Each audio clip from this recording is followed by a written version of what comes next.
الخير وأئمة الهدى والمصلحين والمجاهدين في سبيلك وحماة الحدود والثغور والمضطهدين في سبيلك.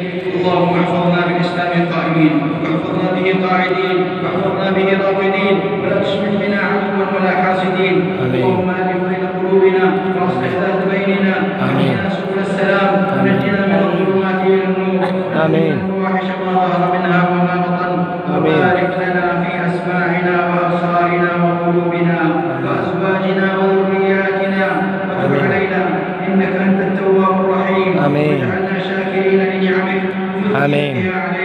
آمين. وهب لنا من أزواجنا وذرياتنا قرة أعين، آمين. واجعلنا للمتقين إماما. آمين. وآخر دعوانا